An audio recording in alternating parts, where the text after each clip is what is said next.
আসসালামু আলাইকুম।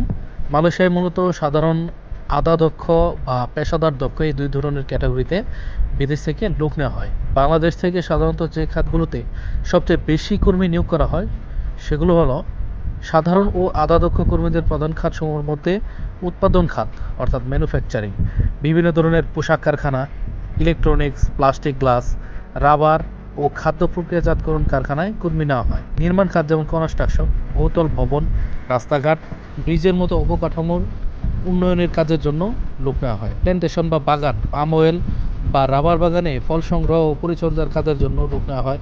কৃষি খাত অর্থাৎ এগ্রিকালচারাল, শাকসবজি ও ফলমূলের খামার এবং পশুপালন কেন্দ্রগুলোতে কর্মী নিয়োগ দেওয়া হয়।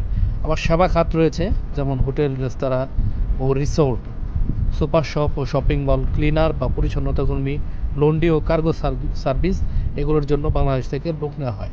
মালয়েশিয়ায় দক্ষ পেশাজীবী কর্মীরা যারা আছেন তাদের উচ্চ চাহিদার খাতসমূহের মধ্যে রয়েছে তথ্য প্রযুক্তি, software developer, data analyst, cyber security specialist ইত্যাদি। প্রকৌশলী বা ইঞ্জিনিয়ারিংয়ের ক্ষেত্রে সিভিল, মেকানিক্যাল এবং ইলেকট্রিক্যাল ইঞ্জিনিয়ার যারা আছে তারাও কিন্তু মালয়েশিয়ায় যেতে পারবে।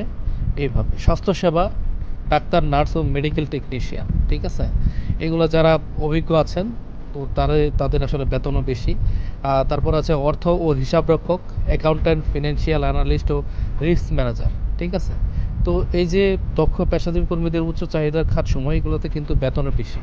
আপনারা হয়তো বা জানেন যে মালয়েশিয়ায় যে বেতনটা আছে একদম সরাসরি ধরা বেতন, সেটা হচ্ছে 1700 রিঙ্গিত, অর্থাৎ বাংলাদেশের 48,500, মানে 50,000 টাকার মতো প্রথমই যে বেতন এটা ধরা হবে যারা মনে করেন যে এখন পর্যন্ত কোনো অদক্ষ, মানে তাদের কোনো দক্ষতা নাই। তো যে কোনো খাতে আপনাদের নিয়োগ দেওয়ার সাথে সাথেই আপনাদের বেতন 50,000 টাকা, অর্থাৎ 48,500 এভাবে ধরা হবে। কিন্তু ওই যে নিচে যে মানে যেগুলো বললাম যে যারা দক্ষ এবং পেশাজীবী তাদের ক্ষেত্রে বেতনটা একটু বাড়বে। ঠিক আছে, ধন্যবাদ। দেখা হবে পরের কোনো আপডেট খবর নেই। সে পর্যন্ত আপনার সুস্থতা কামনা করছি। আসসালামু আলাইকুম।